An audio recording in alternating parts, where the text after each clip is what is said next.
Tes audio. Kita mulai ya.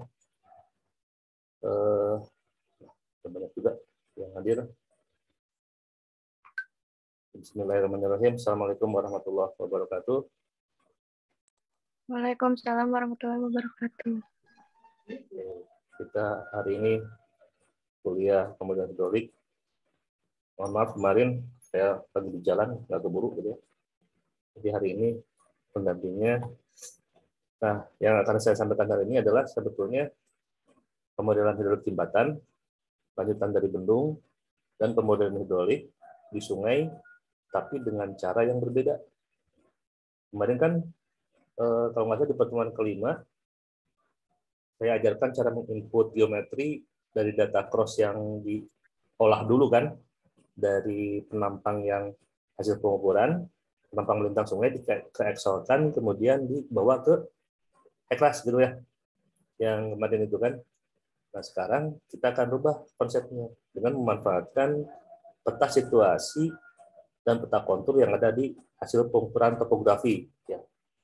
Maksudnya hasil pengukuran topografi itu nanti orang geodesi mengukur sungai, nanti dicek sama tim mereka itu elevasi di sekitar sungai bagaimana gitu. Itu yang akan saya ajarkan sekarang. Nah untuk yang jembatan, saya rasa Anda tinggal baca saja. Saya sudah share di e-learning bahannya. Ini hampir sama dengan yang bendung. Ya, ini relatif sama dengan yang bendung. Coba saya perlihatkan. Ini nggak usah saya bahas ya. Ini silakan Anda pelajari. Dan ini tugas buat Anda ya, memodelkan jembatan dari data yang ada. Nanti Heklasnya kirim ke saya, semua mahasiswa gitu. Paling lambat akhir minggu lah, hari Minggu ya, paling lambat hari Minggu,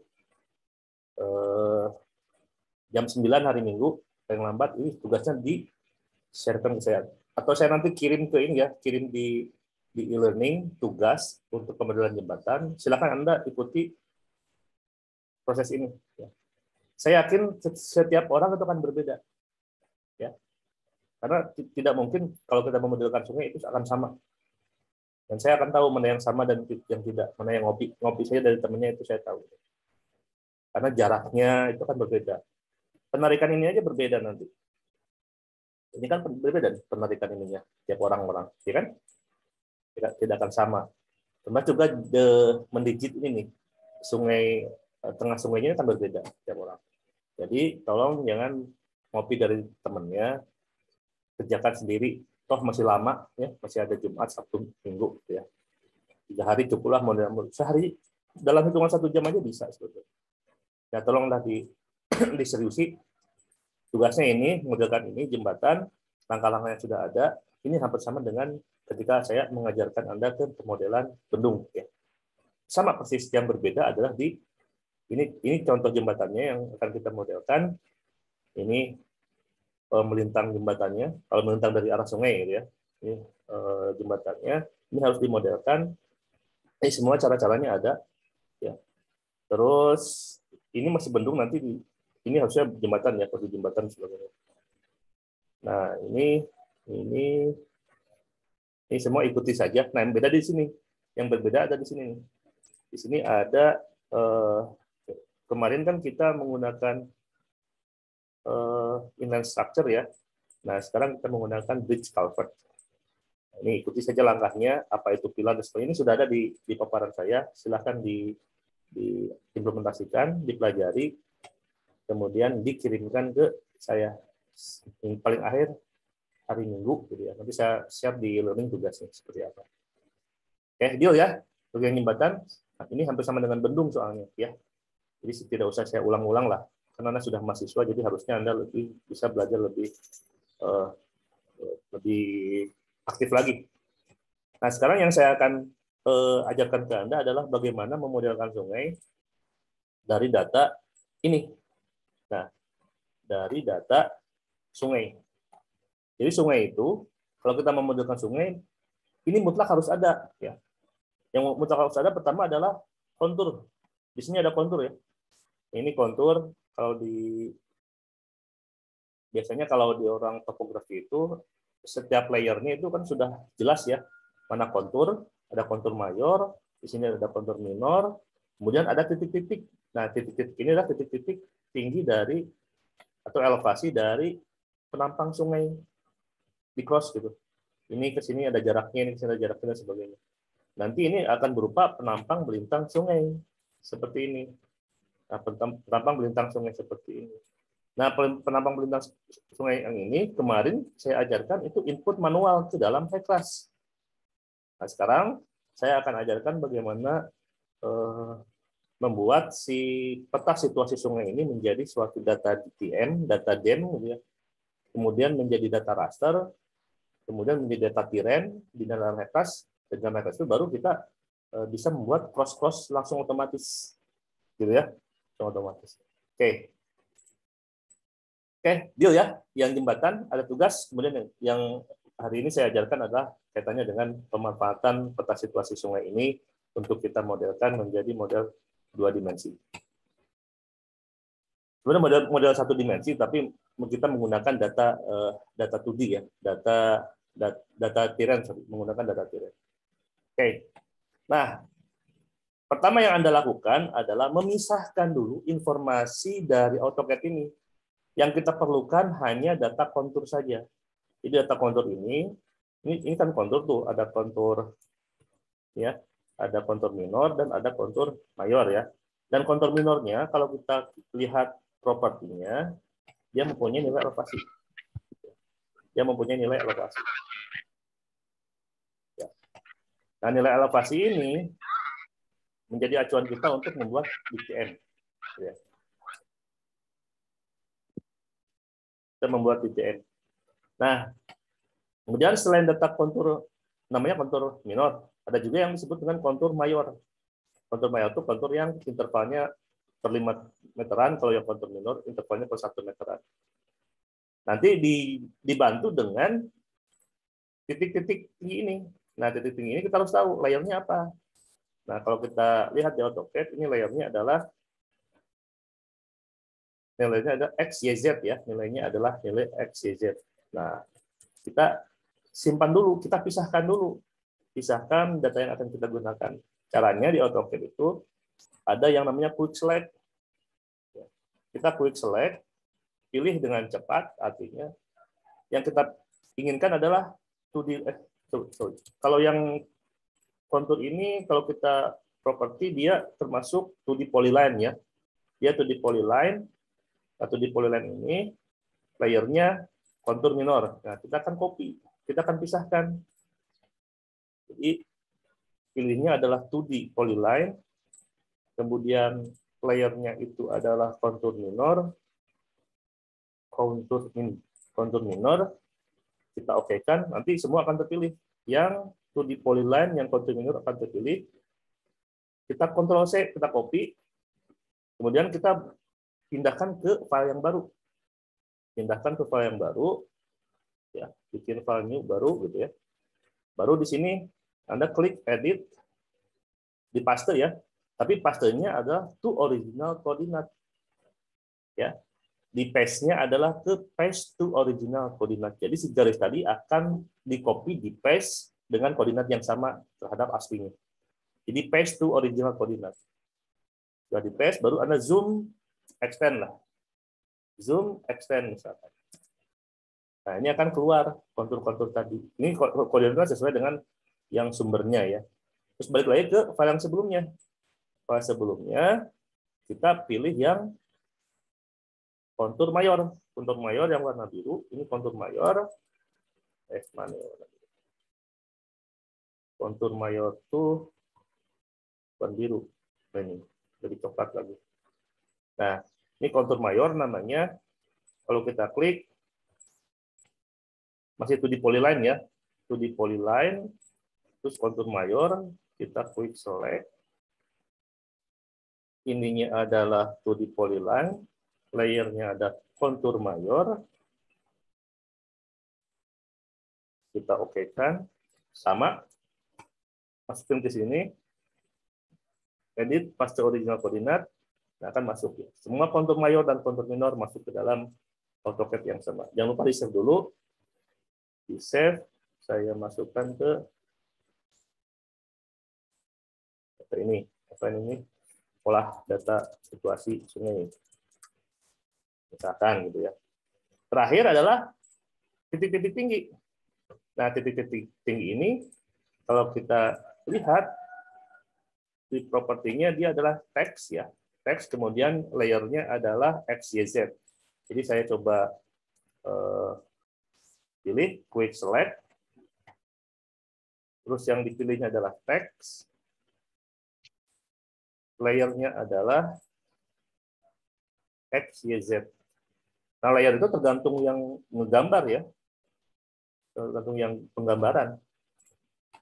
Nah, ini kemudian kita copy, kemudian kita masukkan ke sini, edit paste, original coordinate.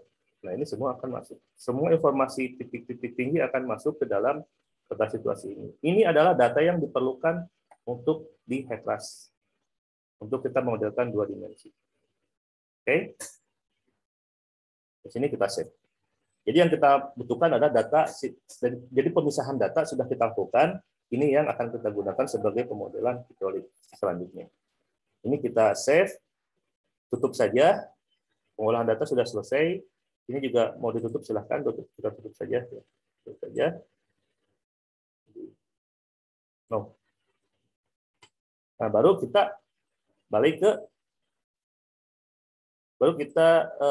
olah dari data GIS itu, dari data AutoCAD menjadi data GIS. Kenapa harus diolah diganti ke GIS? Karena yang dibaca oleh Hatteras itu adalah save file, ya, bukan DWG, bukan AutoCAD, tapi save file. Jadi data yang tadi kita olah, kita rubah menjadi data save file. Caranya ada di saya biasa menggunakan Ahmed ya. Terserah nanti kalau Anda bisa menggunakan QGIS atau juga Global Mapper, silakan saja. Ini yang saya sampaikan di sini adalah menggunakan Ahmed. Kalau menggunakan Ahmed, saya coba masuk ke tempatnya itu adalah di dokumen, kemudian di Urjani. Kalau mau manggil pakai akatalog bisa gitu ya. Ini pakai akatalog, nanti akan di sini semua folder akan ada, atau pakai data juga silahkan gitu ya. Saya biasa senang menggunakan akatalog.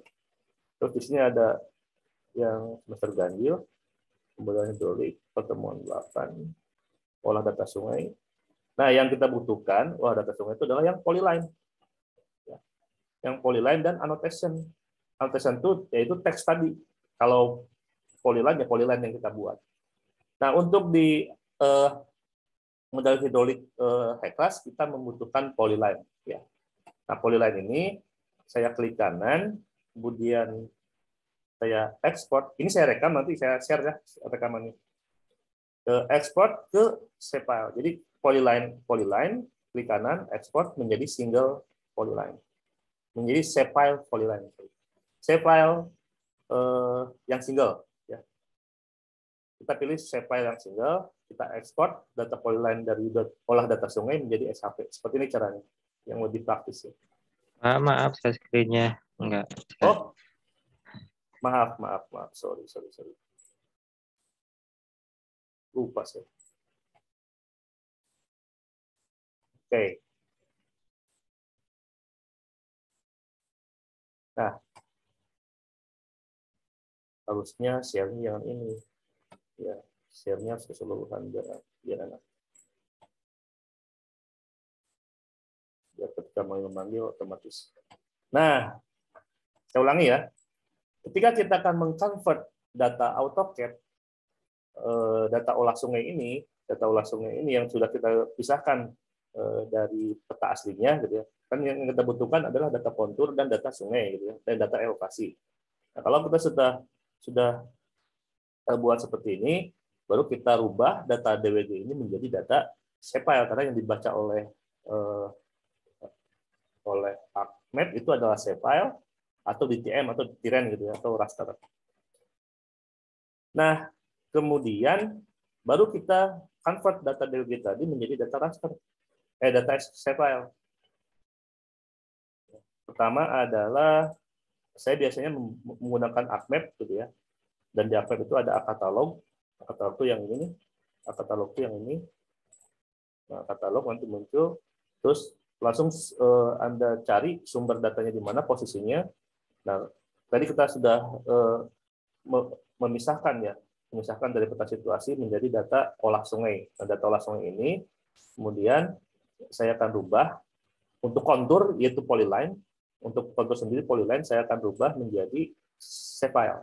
Klik kanan di sini, klik kanan, export, kemudian rubahlah data polyline di AutoCAD tadi menjadi save file single.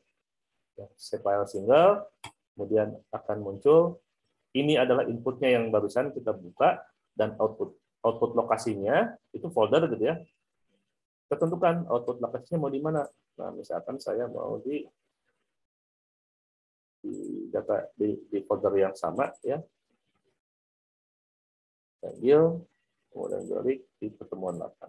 Saya akan di folder yang di pertemuan 8. Lalu di sini tuliskan file name-nya. Ini kontur sungai. Nah, setelah kontur sungai, jangan lupa environment-nya.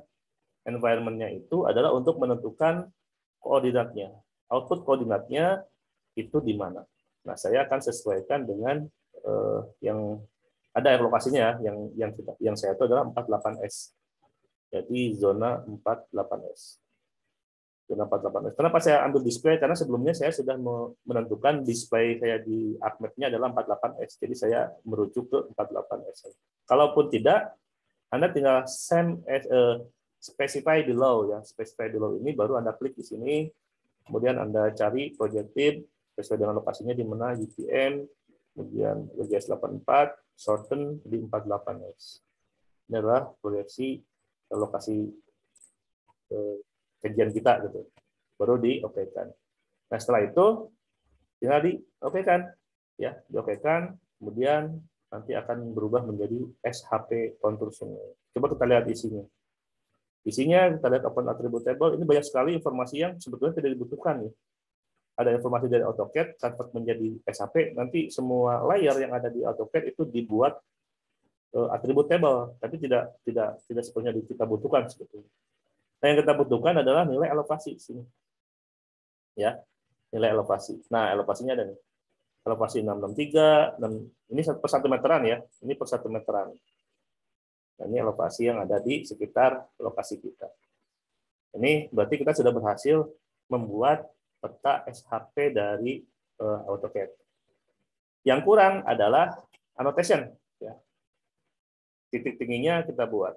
Nah, kalau teks yang ada di dalam AutoCAD itu annotation namanya. Kalau dibaca oleh ArcMap atau SHP gitu, atau perangkat GIS namanya annotation. Nah, annotation ini kita rubah juga menjadi export menjadi single file.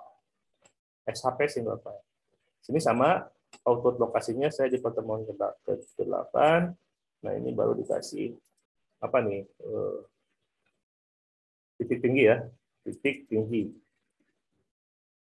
Kemudian jangan lupa environment-nya, output koordinat. Kalau kita sudah ada satu file saja yang sudah ada sistem koordinatnya, kita bisa rujuk itu.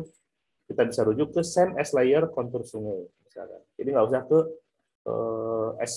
below terus ke bawah dan sebagainya, itu terlalu lama. Jadi bisa menggunakan same as layer kontur sungai. Dia akan langsung mengidentifikasi kontur sungai zonanya di mana. Nah, tinggal diokekan.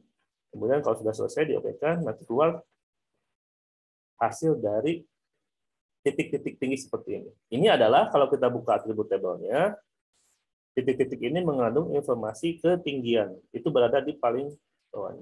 Ya, ada di text memo namanya. Text memo akan terisi adalah kontur-kontur ketinggian. Atau juga bisa dielevasi. Kalau masalah dielevasi juga dia atau di teks ya. Di teks bisa, kalau elevasi dia. Kalau elevasi intinya bisa di teks atau bisa di teks memo ya. Yaitu adalah untuk menginformasikan ketinggian lahan yang ada di sana. Nah, selanjutnya karena teks memo ini kalau kita lihat jenis datanya apa. Kan kalau di SAP itu angka itu ada berbagai macam tipe ya. Ada yang tipe integer, ada yang tipe text, ada yang tipe double. Nah, dalam kaitannya kita membuat DTM, membuat raster dari data teks dan data kontur ini, kita membutuhkan nilai yang double. Artinya angka yang sifatnya double. Gitu. Double tuh kayak 100, sekian gitu, atau 1000, sekian itu namanya double. Kalau integer kan 1, 2, 3, 4, kadang 0 gitu. Itu ada integer. Nah, kita membutuhkan informasi terkait dengan elevasi itu berupa double. Nah, sehingga kita buatlah di sini, membuat kolom baru atau membuat field baru. Add field misalkan. Titik tinggi. Kemudian tipenya double. Ya. Kemudian diokekan. Titik tinggi kepanjangan disingkat jadi titik tinggi, ya nggak apa-apa lah, nggak masalah. Titik tinggi misalnya. Nah, nanti kita akan ada yang namanya field baru tapi kosong. Kita akan isikan sama dengan teks memo. Nah, nggak usah di copy paste ya, yang namanya yang sistem itu pasti sudah memfasilitasi untuk mempermudah kita mengoperasikannya. Nah, sehingga kalau kita tahu gitu ya, hasilnya saya kasih tahu ke Anda untuk mengisi ini sesuai dengan teks memo. Karena di teks memo ini, kalau kita lihat propertinya adalah teks, string itu adalah teks ya, tipenya string atau teks, kita membutuhkan jenis ini menjadi data double, data angka gitu. Nah, sehingga ini kita bisa membuat field calculator namanya. Field calculator, jadi si field titik tinggi ini, jadi titik tinggi akan sama dengan berapa? Kalau Anda mau sama dengan teks memo, tinggal cari di sini sama dengan teks memo. Kalau ketika Anda mau mengedit lagi, bisa dikalikan dengan sesuatu. Misalkan teks memo kali 2, misalkan. Itu Anda bisa ya. Nanti hasilnya akan seperti apa. Coba saya kalikan di okekan. Jadi hasilnya 662 dikali 2. Jadi 13242. 662 kali 662,402 kali 2 jadi segini. Itu bisa ya. Nah, yang kita butuhkan kan tidak dikali 2 ya. Saya ulangi kalkulatornya. Hanya menggunakan teks memo saja. Jadi dia akan sama dengan teks memo. Nah, bedanya kalau teks memo ini adalah string, ya, di mana string ini tidak bisa dibaca atau dikalkulasikan. Kalau yang titik ting ini kita bisa mengkalkulasikan dia berupa double, berupa angka. Gitu. Nah, sehingga kita sudah berhasil membuat peta SHP dari peta AutoCAD yang kita butuhkan dalam pemodelan hidrolik. Ini saya save dulu ya. Saya save. Jangan lupa kalau Anda bekerja, save-lah pekerjaan Anda. Kalau tidak, menyesal. Sudah jauh-jauh dikerjakan, tidak ada yang bisa kita simpan. Olah data sungai juga lah. Nah, setelah ini, yang kita butuhkan adalah DEM. Kan? Yang kita butuhkan adalah peta yang berupa raster. Ya kan? Nah, peta berupa raster itu bisa di-convert, ya, bisa diinterpolasi dari peta kontur ini. Oke, caranya itu nanti tetap kita menggunakan ArcMap ini di Octobox.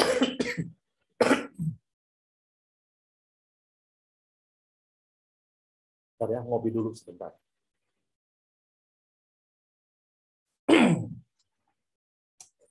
Nah, kalau Anda di sampingnya ada kopi, silahkan.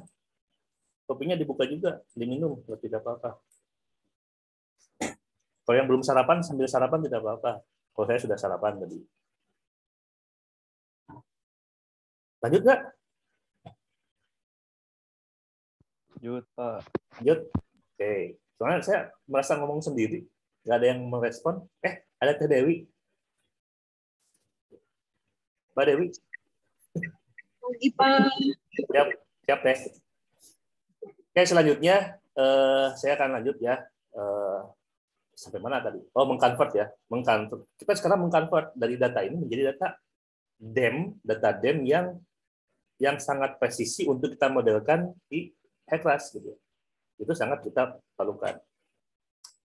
Caranya itu ada di Spatial Analysis Tools, ada interpolasi, interpolation, kemudian Anda pakai IDW saja.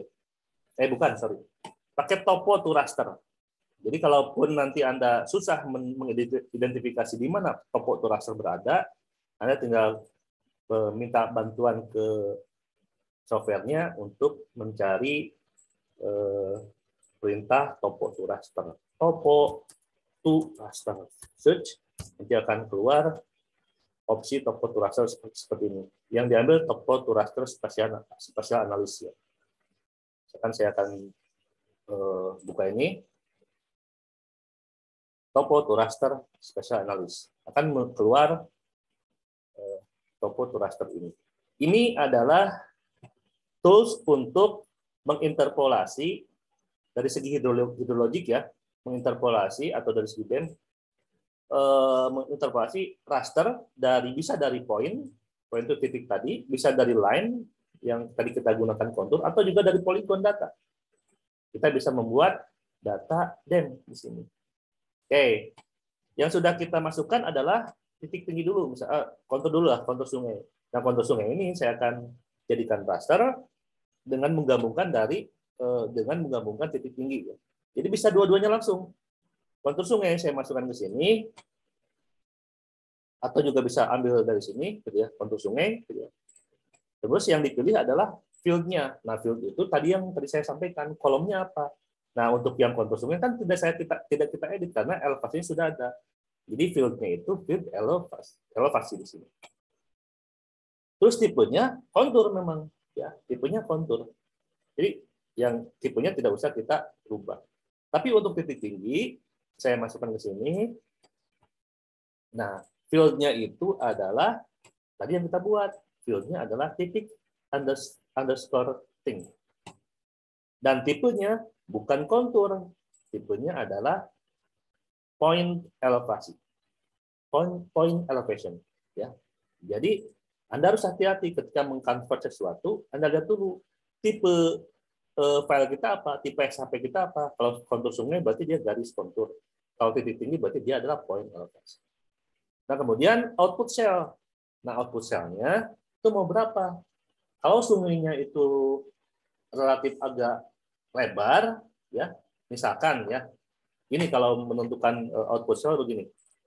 Kalau saya punya, contoh lah ini, ya, ini misalkan jaraknya, taruhlah ini 100 meter misalkan. Ya, jadi kalau saya punya cross nanti ini jaraknya 100 meter. Kalau saya buat output cell ini 10 meter, berarti di sini ada 10 kotak. Ya, ada 10 kotak yang merepresentasikan elevasi, perbedaan elevasi. Ini ada 10 kotak. Kalau Anda menentukan 50 meter ukuran selnya, berarti di sini cuma ada 2. Kalau Anda menentukan 5 meter, biasanya banyak sekali. Itu adalah ketelitian dari model hidrolik. Kalau 100 meter, saya sarankan udah menggunakan 5 meteran saja. Lebih banyak selnya bisa dianalisis oleh sistem. Jangan sampai di sini 100 meter ukuran sel Anda 50. Ya. Kalau Kapuas, Sungai Kapuas itu lebar sungainya itu bisa sampai 1 kilo, 800 sampai dengan 1 kiloan. Nah, itu ukuran selnya bolehlah 50.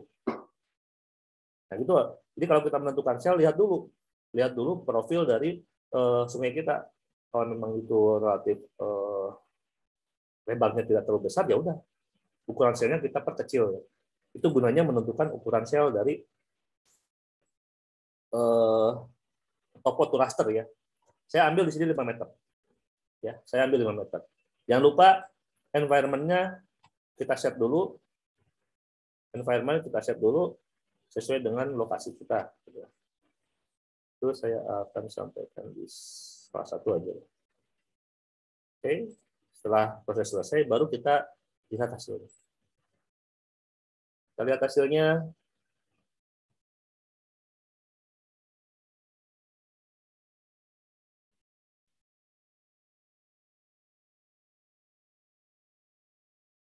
Nah, ini adalah hasil. Saya matikan titik tinggi, saya matikan kontur. Ini adalah hasil interpolasi dari data cross sungai. Di ArcMap atau di Heklas, ini nanti kita bisa buka. Kita coba lihat dulu di ArcMap ya. Di ArcMap saya akan coba Lihat hasilnya. Kalau saya tarik dari sini ke sini, terus saya lihat ya profilnya, dia akan membuat profil sungai seperti ini. Ini profil sungai hasil dari interpolasian kontur dengan titik tinggi. Ini yang akan kita gunakan di HECLASS. Oke, sampai sini paham ya? Karena saya jelaskan dengan cukup detail, cukup rinci. Jadi converting dari peta situasi menjadi peta raster seperti ini. Ini yang nanti kita modelkan di pemodelan HECLASS. Oke, sampai sini ada yang mau ditanyakan? Silakan.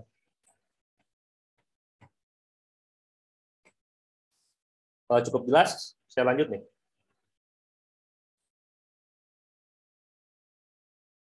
Cukup jelas? Halo, nggak ada respon? Satu aja yang merespon, saya langsung nih. Kalau tidak yang merespon, saya diam. Cukup jelas, Pak. Oke. Terima kasih, Kang Raihan. Urusan Raihan ya? Iya, Pak. Ya. Itu dong, respon lah. Jadi kan saya merasa ada teman bicara. Gitu. Lanjut. Nah, baru sekarang kita masuk ke HECLASS. Ya, kita masuk ke HECLASS. Oke, ini saya minimize saja. Dan ini juga saya minimize. Saya akan masuk ke HECLASS. Ini saya minimize. Saya akan masuk ke HECLASS. Pertanyaan saya, ketika kita sudah mulai di HECLASS, yang pertama kita lakukan apa? Coba pandu saya. Penampang bukan, Pak? Ini kan baru nih. Pertama kali dilakukan apa nih? File, new project. Ya kan? Oh ya, ya, Ya, Pak. file, new project. Saya kasih folder di sini. Pertemuan 8. Latihan 1D dari Tiren. 1D Tiren. Kita belajar 1D dulu ya. Kalau 2D, saya rasa kalau ada yang mau tugas akhir, baru saya ajarkan 2D. 1D, oke. SI unitnya, oke. Nah, habis dari sini, kita langsung buka, apa nih selanjutnya? Ayo. Come on. Apa nih? Langsung ke Projection. RasMapper ya. Ya. Langsung buka RasMapper aja. Karena kita akan mengolah semuanya di RasMapper. Itu adalah HECLASS terbaru. Kalau HECLASS 4 ke bawah, itu agak ribet. Makanya banyak yang tidak menggunakan HECLASS. Tapi sekarang, commonly, ya dewasa ini, baik itu di balai wilayah sungai, di pusat maupun di provinsi maupun di kabupaten, itu sudah menggunakan HECLASS sebagai tools untuk menganalisis hidrolika sungai. Ya, atau di dasar perkotaan. Karena sudah merepresentasikan HECLASS itu sudah advance ya, sudah berkembang sangat jauh sekali. Oke, selanjutnya sebelum kita masuk ke RasMapper-nya, kita tentukan dulu proyeknya, set projection dulu. Ya, set projection ini bisa kita ambil dari data titik tinggi tadi ya, dari data kontur sungai ini bisa, atau dari data titik tinggi juga bisa. Asalkan dia .project gitu. File name-nya .project, kemudian saya buka, nanti akan terdefinisikan bahwa kita akan bekerja di zona 48S. Ya, zona UTM 48S. Di apply, diokekan. Nah, baru sekarang kita masukkan Tiren. Nah, raster yang kita buat tadi, itu didefinisikan atau bisa dibaca oleh HECLASS dengan cara converting menjadi Tiren. Ya, tetapi sebentar, filenya harus TIFF ya. Ini filenya apa nih?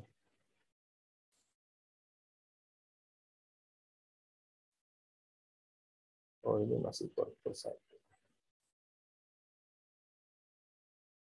Oke, saya ulangi ya. Harusnya ini ada .tif-nya nih. Saya ulangi ya, yang topo to rasternya. Ini dua-duanya saya masukin. Terus yang ini titik tinggi layernya adalah titik underscore ting, yang kontur sungai adalah elevation. Ini yang titik tinggi adalah point elevation, ini kontur. Nah ini lupa saya tadi outputnya, output rasternya, saya masih di mana-mana itu, belum saya definisikan tempatnya. Ya, saya akan definisikan tempatnya di ini. Kemudian tadi kelewat ini, terganjil. Terus ini, nah saya kasih nama di sini.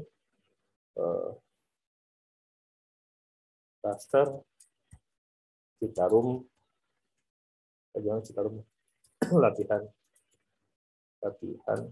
.tif ya. Extension filenya harus .tif. Karena yang dibaca oleh Hackeras itu .tif. Yang di MG, jangan lain tapi .tif. Di save, kemudian ukuran selnya tadi 5 ya yang saya gunakan. Output koordinatnya saya akan menggunakan titik tinggi sebagai acuannya, didapat 48S langsung. Oke kan? Diokekan. Tadi kelewat ya penentuan lokasi output rasternya.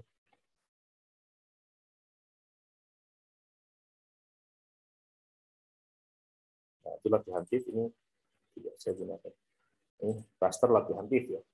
Jadi di sini saya nanti akan buka raster latihan TIFF. Jadi Tiren, klik kanan, create new ras Tiren. Kita membuat Tiren ras yang baru. Nah, muncul nanti si PowerPoint dalam analisis ini saya kirim ya. PowerPoint-nya tapi di Sungai Kapuas. Itu adalah yang membuat saya dengan Mas Bagus, calon dosen di Polban, itu ada yang namanya Pak Bagus. Kemarin kita mengajar di BPSDM PU dan di Dinas Sumber Daya Air Provinsi Jawa Barat untuk Hackeras gitu. Nanti saya kasih filenya itu. Saya tidak nggak keburu lah membuat yang Citarum gitu. Jadi udah pakai itu aja lah ya. Tinggal Anda sesuaikan saja dengan lokasi Anda. Oke, ini baru kita masukkan Tiren yang baru ya. Tiren yang barunya. Nah, ada plus di sini. Plus itu adalah untuk input Tiren baru dari data raster. Kita klik plus, kemudian di sini ada raster latihan. Kalau kita open, nah semuanya default ya. Default, langsung Anda create saja. Kita akan meng-create data Tiren dari data raster. Nah, sehingga akan muncul di Hackerasnya seperti ini. Ini lebih bagus lagi. Di sini sedimennya tinggi. Atau di sini ada bangunan ya, saya kurang tahu. Nah, dari sini Anda bisa juga lihat di measure di sini. Oh, coba saya lihat. Nah, langsung plot Tiren profile. Anda bisa lihat. Oh, ini kosong. Kalau kurang panjang, Anda panjangin sampai sini gitu. Oh, ini sungai saya tuh ini. Gitu. Terus ini juga sama. Nah, ini sama. Nah, kalau untuk yang Wandi, untuk yang Wandi, ya, baru langsung kita pilih geometri. Geometrinya sama. Prosesnya adalah add new geometry. Ya, ini saya coba Citarum aja ya. Citarum, saya membuat geometri baru, Citarum. Nah, untuk rivernya, jadi Anda tidak usah masukin lagi SAP dan sebagainya. Dari data ini saja. Misalkan saya masukin river ya. Nih, langsung start editing kan. Saya akan membuat river baru. Mungkin di sini ada jembatan ya. Oh, ini ada jembatan nih. Kalau ada jembatan ini harusnya dihilangkan dulu nih. Di data jembatan ini. Ya. Coba saya lihat di AutoCAD-nya. Saya lupa di sana jembatan harusnya dihilangin dulu. Oh iya, ini ada data jembatan nih. Si kontur ini harusnya jangan dimasukkan ke dalam analisis kita. Harusnya dari sini nih, dari sini. Nah ini kalau jembatan ini, kan jadi si sungainya nggak bolong ya kalau rasternya. Harusnya kan bolong kan. Jadi hati-hati ya nanti kalau mau memodelkan, kita lihat dulu. Kalau ada jembatan si kontur-kontur jembatan ini Anda buang dulu. Ya, saya lupa nih. Ini harusnya Anda buang dulu nih kontur jembatan di cut ya gitu. Atau dari sini mulainya. Ini cut saja. Ini cut saja. Kalau kita lihat hasilnya, ya ini ya. Ini ada jembatan. Jadi kalau ada air nanti meluber di sini. Oke, nggak apa-apa lah. karena udah tanggung ya. Ini anggap kita anggap ini sesuatu yang betul dulu. Nanti saya akan masukkan si debitnya di sini, bukan di sini. Oke, misalkan kalau Anda mau menganalisis, kalau untuk Wandi nggak masalah nih, kondisi ini nggak masalah. Jadi gini, saya akan coba membuat river dari sini ya. Dari sini, river dari sini, tinggal begini aja kan. Seperti biasa ya. Seperti biasa, begini. Seperti biasa, begini. Ya, sampai sinilah. Citarum misalkan. Citarum. Terus selain river juga ada bank lain kan? Bank lainnya kiri kanan sama. Bank lainnya ini sama dengan yang biasa Anda lakukan. Tapi tidak berdasarkan dari data SAP, tapi berdasarkan dari data raster. Nah, ini. Kalau data kiran seperti ini enak sekali untuk kita analisis. Sampai sini, bawah nabrak. Oh, ada 2 sungai. 2 anak sungai. Sampai sini aja lah. Nah, terus ini kemarin ada berapa garis sih kalau kita mau membuat profil melintang sungai di sini? Ada berapa garis yang harus ada? Halo? Terakhir ada flow path. Nggak ada yang bisa jawab? Ada berapa garis?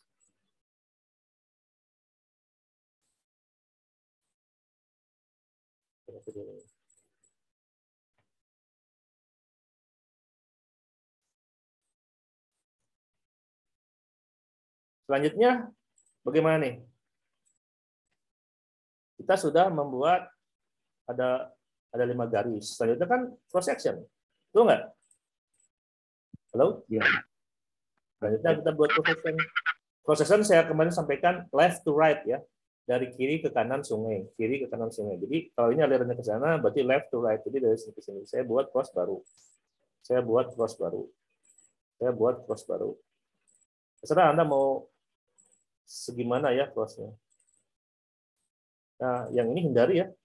Ini ada kesalahan pengambilan elevasi. Ini cross baru. Lah, anak sungainya belum. Nah, rivernya, ini stop dulu. Saya buat river baru. River, di sini saya buat river baru. Langsung ini. Terus sampai sini. Ini Citarik kalau nggak salah.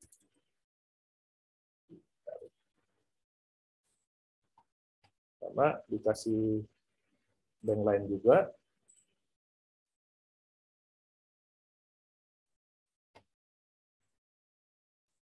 Yang lain kanan, yang lain kiri.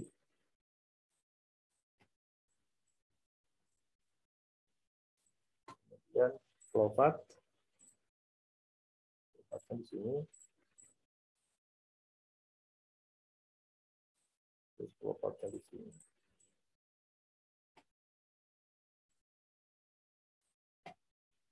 Ini stop. Yes. Cross section. Edit. Coba cross section bagian ini. 1. Left to right ya. Left to right. Left to right. Left to right. Lebih rapat lebih bagus ya.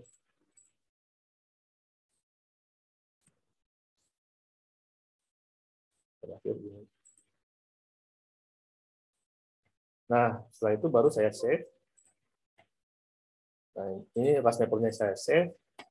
Baru kita buka ke RAS mapper. Baru kita buka ke geometri data. Nah, sekarang kita buka geometri data. Terus kita open geometri data. Kita akan buka yang sekarang. Nah, ini otomatis semua cross-nya sudah ada. Tuh, semua cross-nya sudah ada. Yang ditarik, yang Citarum.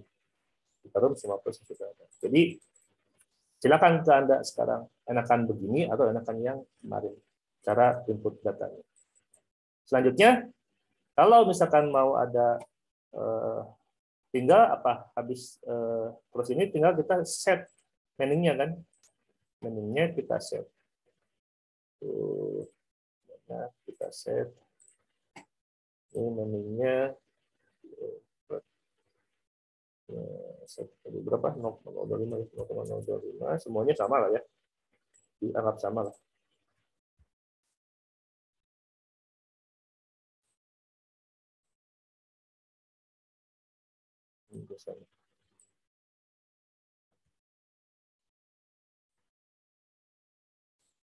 Berarti geometrinya sudah selesai. Jadi membuat geometri itu sebentar dibanding yang kemarin agak lama.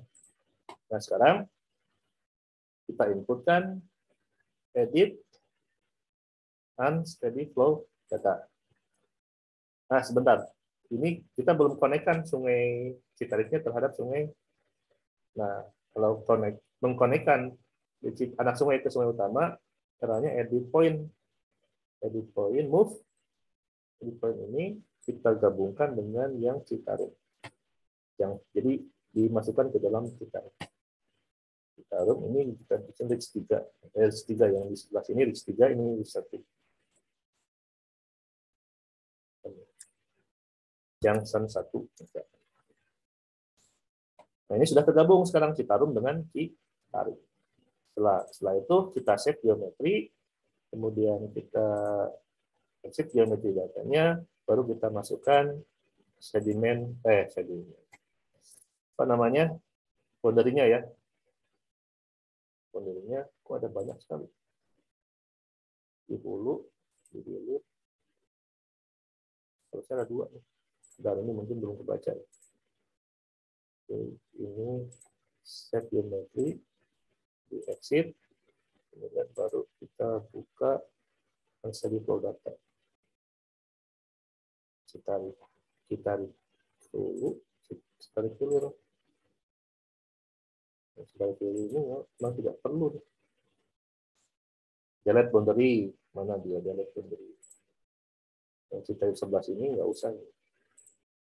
Nah, yang Citarik hulu itu di 358 ya.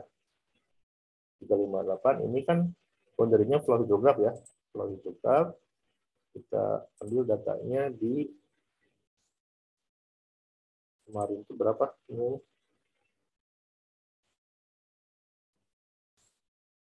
Anda mengikuti kan ya?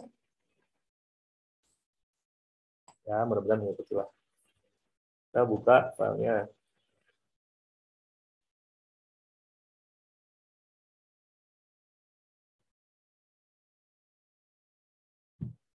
Saya running tab 20 ya. Oke, saya copy, saya masukkan ke sini, paste, di-okekan, saja. Kemudian yang ini Citarik ini. Harusnya Citarum ini flow hidrografnya yang barusan. Di-okekan, terus yang satu lagi adalah yang Citarik.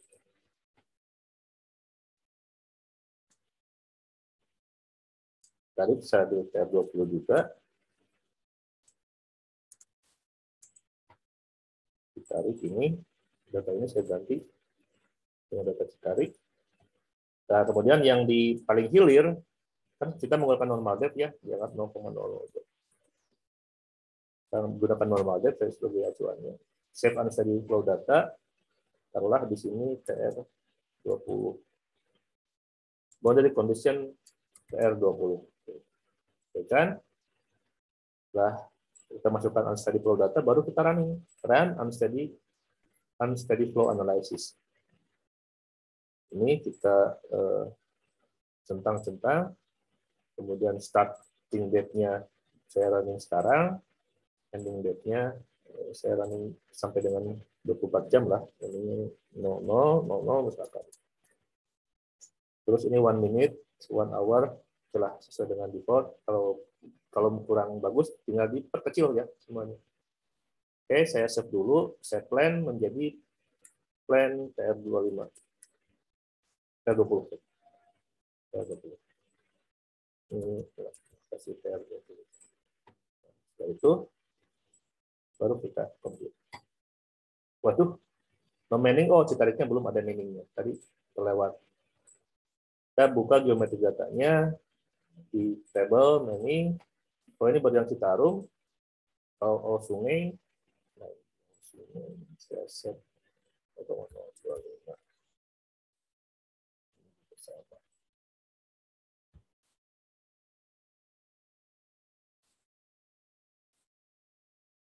Cuma 0,2 kan? Saya save. Kemudian saya tutup. Saya run ulang. Left upper band length not to set reach 2, RS 45, Citarum reach RS 556, 502. Kita lihat ya, ternyata ada kesalahan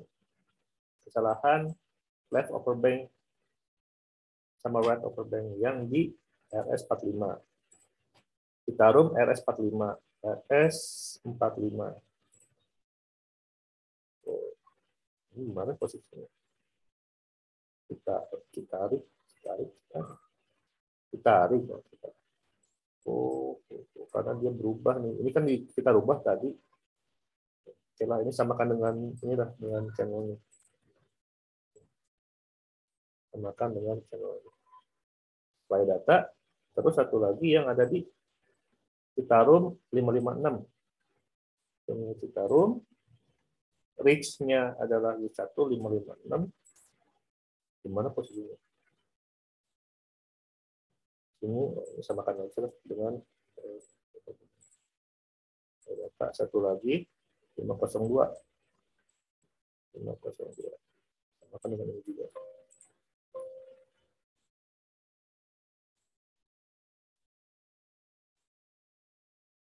Oke. Saya oke juga. Terus kita coba ini close. Nah ini berhasil. Mari kita lihat hasilnya.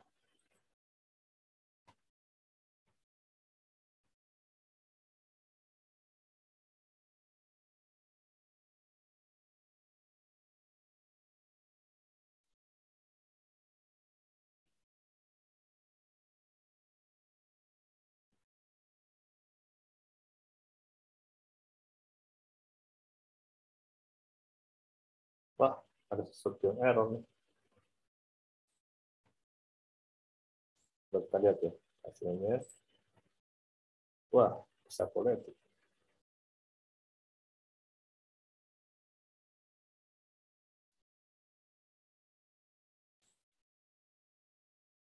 Oh bisa.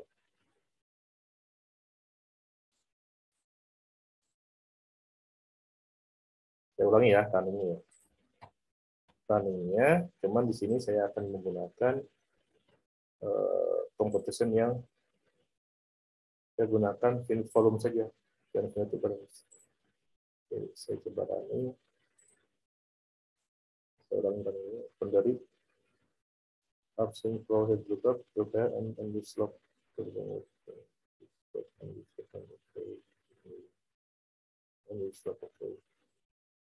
kalau fin volume ini sudah agak teknis nih.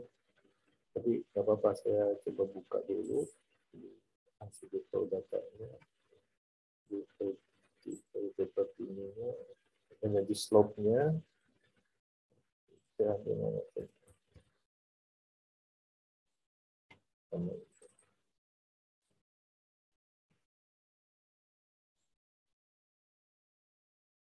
Nanti saya jelaskan ya, apa itu. Kita urangin dulu. As a length that is less than the half minimum maximum. Minimum length. Junction yang satu ini harus junction.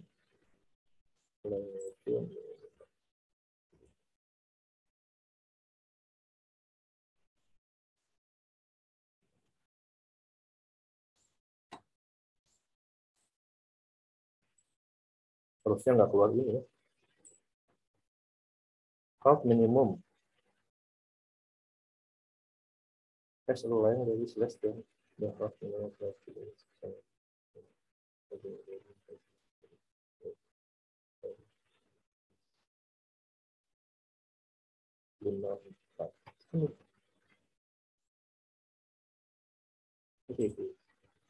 Something error. Oh, ini.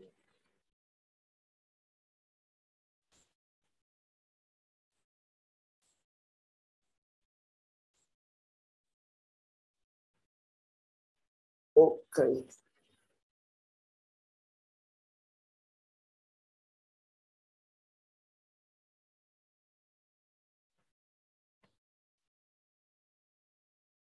Nah, ini hasilnya baru bisa di. Nah, ini hasilnya udah bagus ya. Nah, ini hasil dari simulasi. Jadi error sekarang tidak error. Citarum, kalau kita combine Citarum, nah itu adalah cara memanfaatkan data Tiren menjadi data profil hidrolika satu dimensi. Oke, ada yang mau ditanyakan?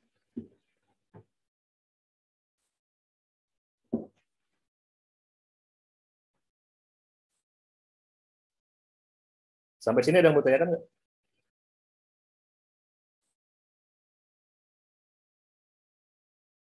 Halo?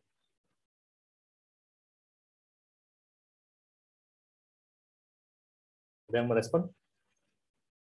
Pak, kalau untuk tadi yang waktu narik cross section itu bebas Pak buat jaraknya Pak. Bebas. Karena kita menggunakan data Tiren, jadi bebas. Ya.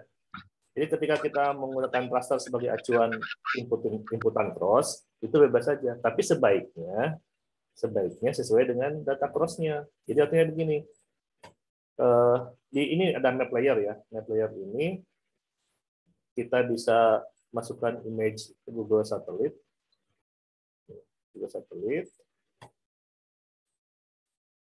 Terus kalau tiranya saya matikan, nah ini kan profil sungainya terhadap Google Earth bisa keluar. Juga kita bisa masukkan data layer existing. Misalkan poin yang tadi, yang titik tinggi ini ya. Titik tinggi ini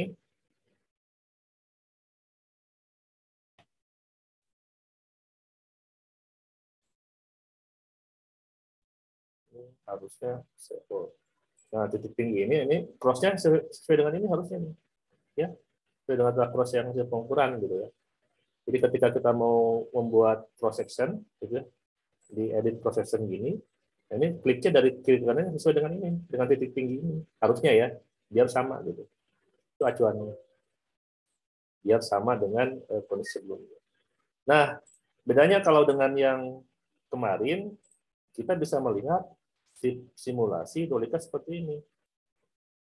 Ini bisa kita lihat ini tab ya. Kita bisa melihat oke, sebentar saya coba. Nah, ini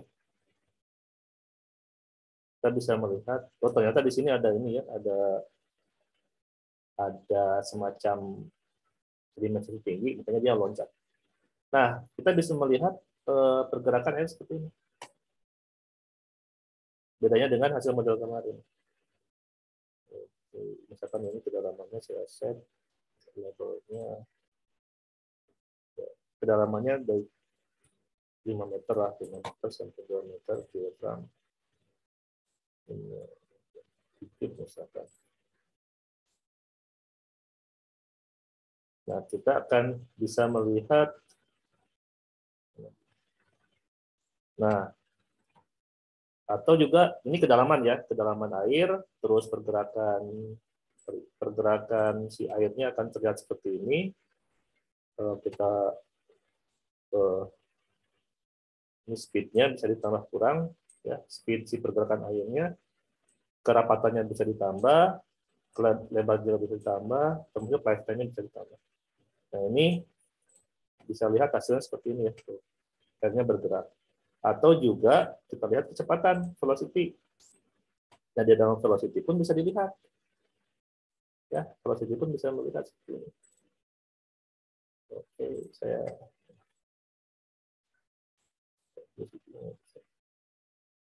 nah, ketika kita lihat velocity yang agak, nah ini agak ini, kita, nah ini adalah hasil dari model satu dimensi Anda. Terlihat pergerakan airnya kemana gitu. Dan ternyata di sini nih, di sini ada mungkin salah kontur ya, nanti bisa kita cek ini. Nah, ini adalah hasil model hidrolika satu dimensi, tapi kita bisa melihat pergerakan alirannya seperti ini. Dan overlaykan dengan Google Earth. Itu ya yang untuk hari ini saya cukupkan kuliahnya, karena katanya ada kuliah jam 9 ya, dan saya pun ada ngajar jam 9. Jadi terserah Anda mau menggunakan metode kemarin yang dari SHP dan sebagainya, atau menggunakan metode ini. Kalau metode ini hasilnya akan seperti ini, lebih informatif, lebih animasinya juga keluar. Tapi ini baru 1D ya, karena kalau 2D nanti kalau saya ajarkan 2D, bagi yang nanti mau tesis silahkan ke saya. Kalau untuk S1 cukup dengan 1D saja. Kalau di 2D nanti si air ini kan sebetulnya ini limpas ya. Kalau Anda lihat hasilnya itu kan begini nih. Mukanya ada di sini kan. Mukanya itu begini. Nah, itu hasilnya airnya melimpas sebetulnya. Nah, ketika airnya melimpas, nanti si pergerakan air itu akan ke sini. Nah, saya itu akan begini. Nah, begini. Kalau ini 2D. Karena kita batasi ya, kita hanya menggunakan flood plan sebagai sebagai acuannya. Nah, kalau di lahan nanti akan ke sini airnya semua, kalau yang limpas gitu. Nah, ini yang sifatnya 2 dimensi. Untuk yang nanti mau tesisnya menggunakan 2 dimensi, bisa ke saya, karena Anda cukup dengan 1 dimensi saja untuk kuliah pemodelan hidrolik. Nah, ini yang untuk kuliah pemodelan hidrolik sebetulnya relatif sudah selesai gitu ya. Tinggal bagaimana Anda, kalau ada kasus, silakan Anda bawa ke saya. Kita minggu depan sampai dengan nanti ujian akhir, saya akan kasih tugas dan diskusilah dengan Anda. Anda bawa masalah ke saya, nanti kita buka bareng-bareng. Pas saya punya data seperti ini, bagaimana kita memodelkannya? Itu kita diskusi ya. Kita diskusi terkait dengan penyelesaian permasalahan yang ada. Itu mungkin hari ini yang bisa saya sampaikan. Kalau ada yang mau didiskusikan nanti di minggu depan, karena Anda akan kuliah jam 9, saya pun akan ngajar jam 9. Oke, Mbak Dewi, terima kasih atas kehadirannya, Mbak. Sama-sama, Pak. Terima kasih. Oke, terima kasih semuanya. Saya tutup dengan alhamdulillah. Wassalamualaikum warahmatullahi wabarakatuh. Waalaikumsalam warahmatullahi wabarakatuh.